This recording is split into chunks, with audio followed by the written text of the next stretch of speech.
Hello and welcome to this video presentation on the Sociological Educational Philosophy.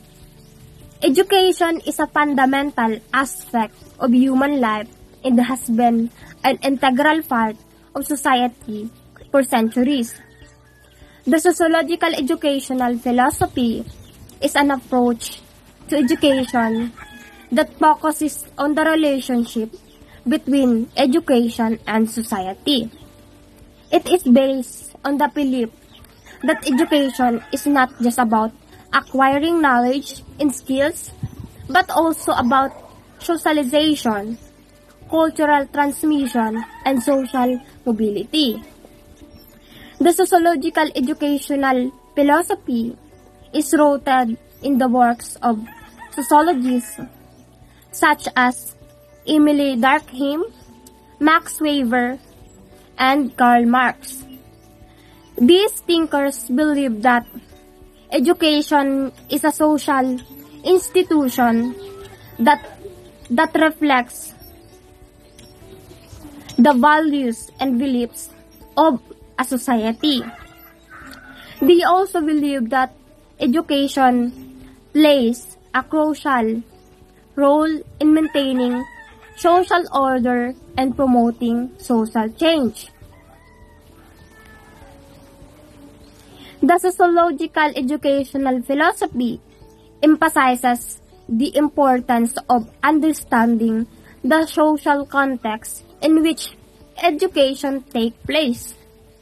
It recognizes that education is not a neutral process but is influenced by social, economic, and political factors. It also emphasizes the role of the teacher in creating a supportive and inclusive learning environment that fosters socialization, critical thinking, and creativity. In this video presentation, we will explore the key concepts and principles of the Sociological Educational Philosophy, including the theories. And we will also discuss the implication of this philosophy for educational practice and policy. So sit back and relax, and let's dive into the world of the Sociological Educational Philosophy.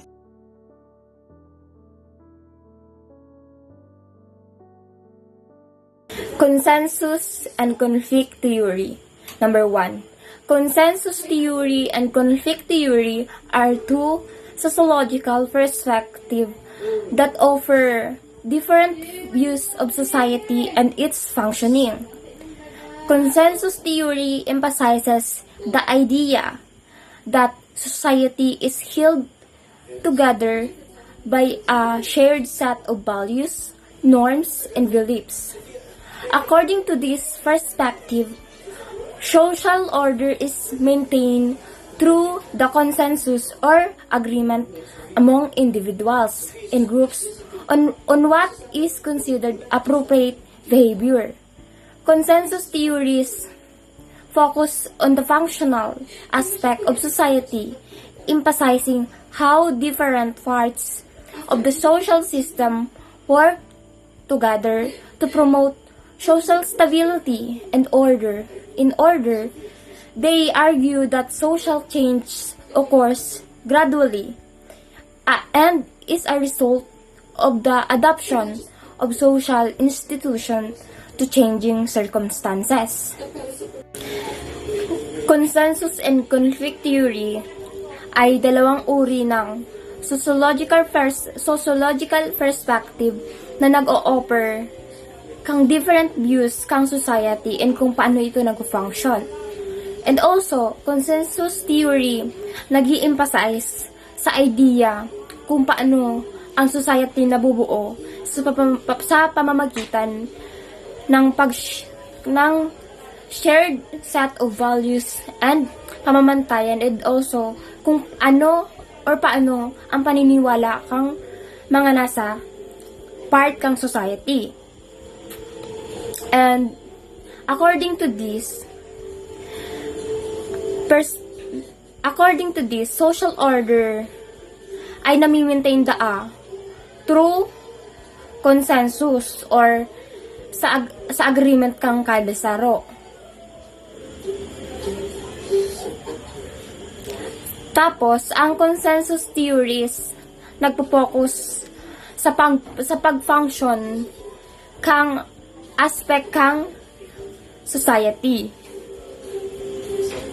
And also kung paano ang pagkakaiba kang parts kang social system and kung paano ito nag-work together para mag-promote ng social stability. And also, they argue that social change ay nag-o-occur gradually through the result of adaptation of social institution of changing circumstances. Conflict theory, a theory that society is in the state of perpetual conflict because of competition for limited resources. It emphasized the idea that society is marked by the inequalities and conflicts between different groups according to the perspective. Social orders is maintained through the domination of one group or another. It is also focuses on the power dynamics and class struggles within society, emphasizing the ways in which different groups compete for resources and influence. They argue that social change occurs through conflicts and struggle. As oppressed, groups fight for their rights and challenge the status quo. The central tenets of conflict theory are the concepts of pay inequalities between groups, inequalities in the justice, educational system of government, and the conflict that exists among the different socio-economic classes. Overall, while consensus theory emphasizes cooperation and social stability, conflict theory emphasizes the role of power struggles and inequalities in shaping society. These two perspectives of different ways on understanding how works and the factors that contribute to social change.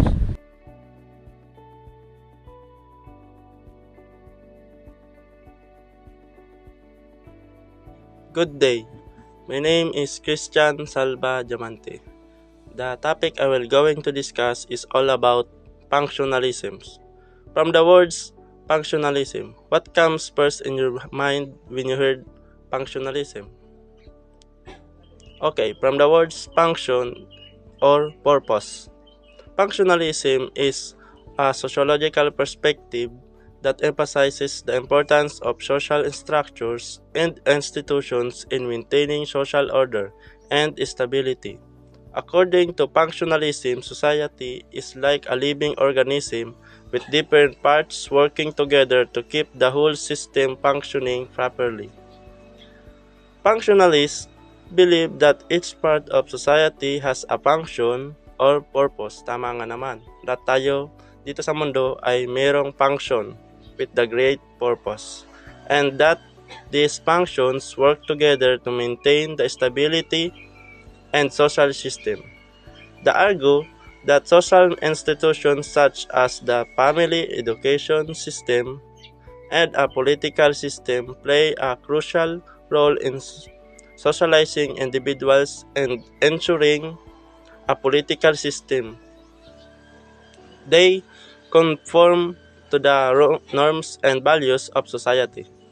In this sense, functionalists view social order as a product of consensus and cooperations among individuals and groups. Functionalism also emphasizes the importance of maintaining the status quo and preserving traditional social structures and values. They argue that social change should occur gradually and through the adaptation of existing institutions rather than through radical upheaval or revolutions. Overall, functionalism provides a way of understanding how different parts of society and work together to maintain social order and stability. However, critics argue that functionalism places too much emphasis on social order and stability, neglecting the role of conflict and inequality in shaping society. That is functionalisms, or from the words function or purpose. That's all. Thank you.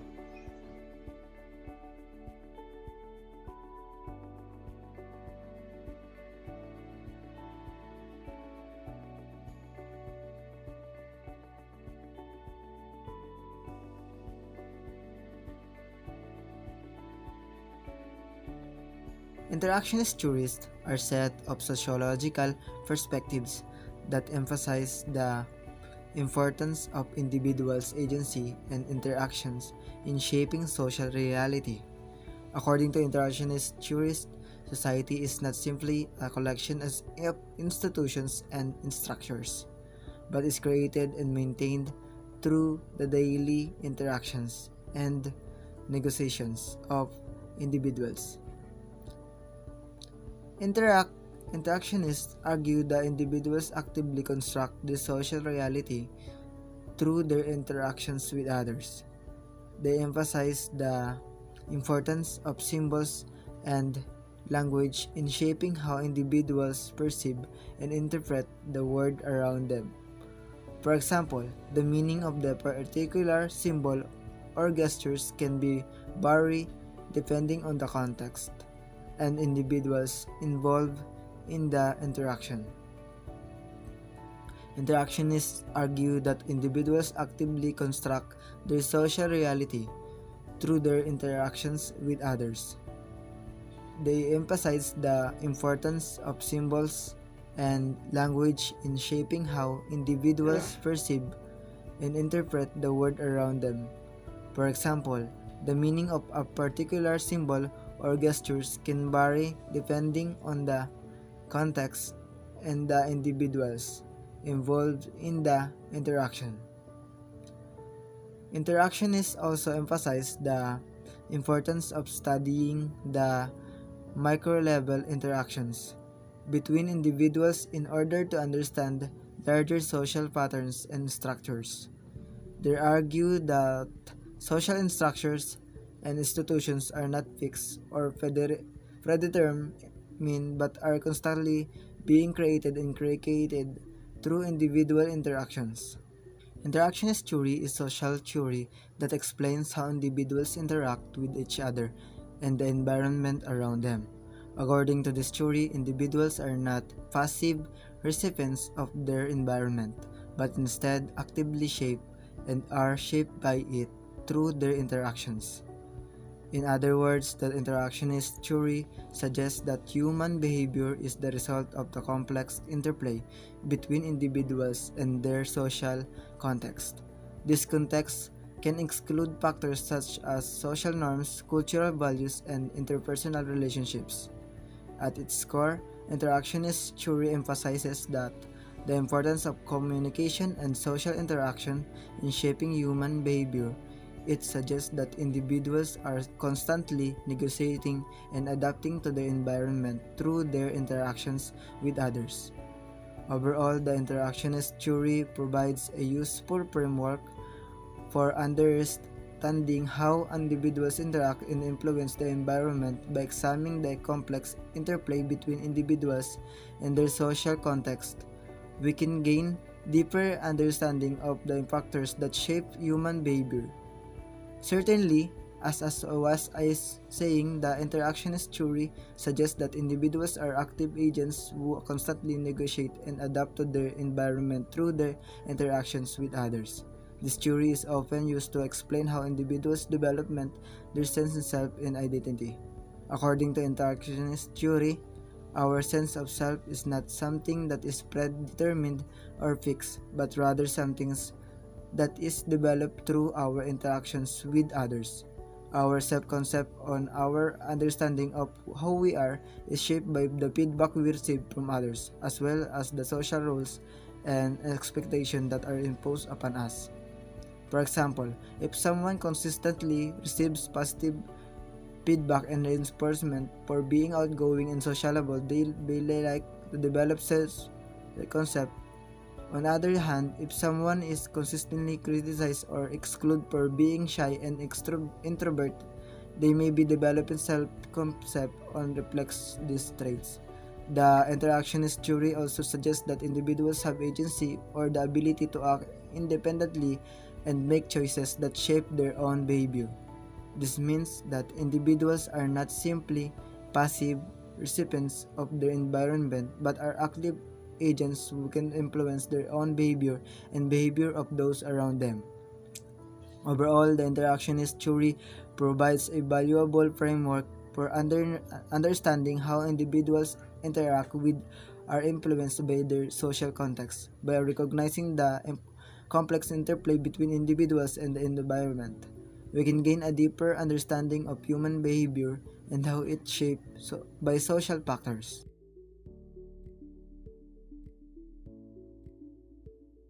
Founder of sociology are a group of social theorists who laid the groundwork for the discipline of sociology in the 19th century. Some of the key figures in the development of sociology include Auguste Comte, 1798-1857, considered the founder of sociology. Comte developed the concept of positivism, which emphasized the importance of the empirical evidence and scientific methods in understanding society. May explanation about number 4. Ang mga nagtatag ng sosyolohiya ay isang pangkat ng teorista na nagtatag ng pundasyon para idisiplina ang sosyolohiya. Taong 19th century. Ilan sa mga pangunahing tauhan sa pag-unlad ng sosyolohiya ay kinabibilangan. Si Auguste Comte ay konsiderasyon na nagtatag ng Sociologia Comte upang maisagawa ang konsepto ng positivism na kailangan emphasize ang kahalagahan ng empirical evidence and scientific methods para maintindihan ng lipunan. Emile Durkheim, 1858-1917. Durkheim is known for his work on the importance of social structures and institutions in shaping individual behavior. He also developed the concept of social solidarity and conducted influential studies on suicide rates. The purpose of this article is to provide a brief overview of some of the major theoretical contributions of French classical sociologists. The concepts discussed in the article are solidarity and its different forms, the importance of sociology, crime in society, religion. Durkheim made major contribution in sociology. The concept of solidarity and its type, Durkheim concept of social solidarity, and the two types of solidarity, organic and mechanical, was one of the most significant contributions to the discipline of sociology. Max Weber in 1864-1920, Weber is known for his work on the rule of ideas, values, and belief in shaping social action. He also developed the concept of the ideal type, which is method of understanding complex social phenomena. By focusing on the defining characteristic of a particular phenomenon, Weber saw both structural and action approaches as necessary to developing a full understanding of society and social change. Marx is known for his theories on the role of economic and class struggle in shaping society. He developed the concept of historical materialism, which emphasizes the importance of economic and material factors in shaping social and historical change. Karl Heinrich Marx was a German philosopher, economist, historical sociologist, political theorist, journalist, critic of political economy, and socialist revolutionary. His best-known titles are the 1848 pamphlet The Communist Manifesto and the four-volume Das Kapital. He believed that all countries should become capitalist and develop that productive capacity, and then workers should naturally revolt, leading communism, whereby the workers would become the dominant social class and collectively control the means of production. Georg Simmel, 1859 to 1918. Simmel, known for his work, The Micro-Level Interaction Between Individuals and the Importance of Social Forms and Structures in Shaping Social Life. He is also known for being a philosopher and critic. Georg Simmel was an early German sociologist and structural theorist who focused on urban life in the form of the metropolis.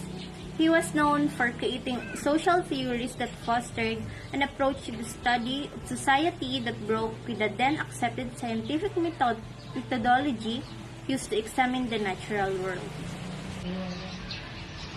He makes use of a helpful analogy of geometry as the study of forms or shapes which may exist in an unlimited variety of physical materials.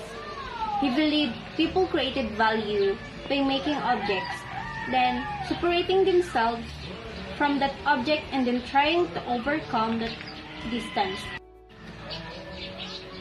He found that things which were too close were not considered valuable, and things were too far to people to get were also not considered valuable. This and the other social theorists contributed to the development of sociology as a distinct discipline and provided insights into the way in which society is structured and how it functions.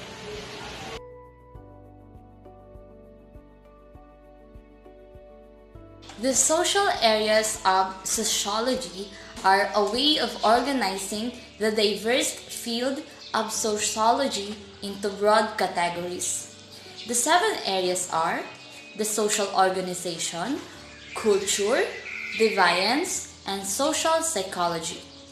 First, social organization. This area of sociology focuses on the ways in which society is organized, including institution, social stratification, and social mobility. This social organization is also a pattern of relationships between individuals and social groups. Culture. This area of sociology focuses on the ways in which cultures shape society and how the society in turns shapes culture. It includes topics such as language, art, values, and norms. Cultures are often means to the beliefs and that people could hold about reality, the norms that guide their behavior, the values that orientate their moral commitments. Culture influences people's beliefs and behaviors, and it is a key concept to the sociological perspective. Deviance. This area of sociology focuses on behavior that violates social norms and expectations, including crime, drug use, and mental illness. Any behavior that breaks the law or against societal norms, it can be considered as deviant. Social psychology. This area of sociology focuses on the ways in which individuals and groups interact with each other, including topics such as socialization, groups and dynamics, and social influence. Social psychology, it is the study of how the individuals relate to and try to function within broader society. It is also a study of psychic factors involved in the origin, development, structure, and functioning of a social group. Social change. This area of sociology focuses on the ways in which society changes over time, including social movements, globalizations, and technological advancements. Social change is the alterations of the social order of the society, which may include changes in the social institutions, social behaviors, or social relations. Sustains at the larger scale, it may lead to social transformations. Research methods. This area of sociology focuses on the methods used to study social phenomena, including quantitative research methods. What are research methods?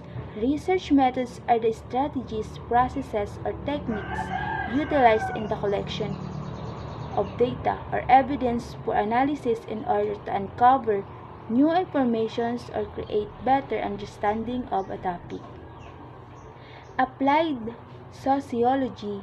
This area of sociology focuses on the applications of sociological knowledge to real-world problems, including social policy, social work, and community development. Applied sociology is the applications of sociological ideas, concepts, theories, and models to address everyday problems or situations. This may arise in the workplace, in home, in communities, or in organizations. These areas not mutually exclusive, and may sociologists work across multiple areas.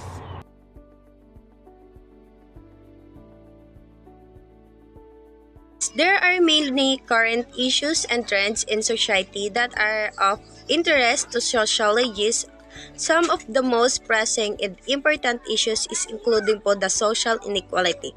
The present tense of social inequality, including the economic, racial, and gender inequality, continues to be a major concern for sociologists. Understanding the cause and consequences of inequality, as well as developing strategies of reducing it, remains a central focus of sociological research. So, isa po sa mga issues in our society was the social inequality. Dahil nagkakaroon po ng hindi pagkakapantay-pantay sa larangan ng ekonomiya, sa lahi at sa kasarian ng mga tao. So, because po of inequality, nagkakaroon po ng causes and consequences. So, the next po was about the globalization, the increasing interconnectedness of the world through trade, communication, and travel has had significant impact on social economics and political system around the globe. Sociologists are interested in understanding the dynamic of globalization and its effect on local and global communities. So, isa pa po sa ating issues ay yung globalization dahil nagkakaroon po ng pagtaas ng pagkakaugnay-ugnay sa mundo sa pamamagitan po ng kalakalan, komunikasyon at paglalakbay. Ito po ay nagkakaroon ng malaking epekto sa ating panglipunang sistemang pang-ekonomiya at pang-politikal sa buong mundo. So, yung mga sociologists po is mas gusto pa nilang maunawaan yung dynamic of globalization and its effect on local and global communities.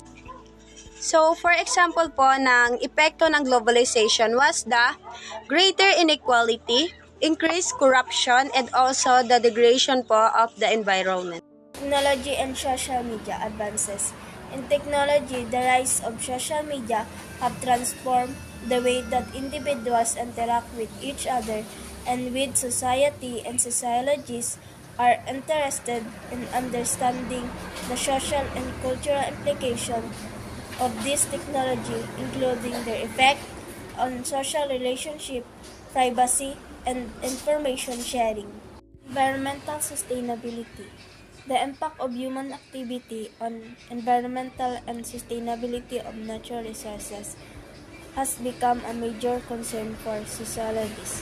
Understanding the social, economic, and political factors that contribute to environmental degradation, as well as developing strategies for promoting sustainability, is an important focus of sociological research.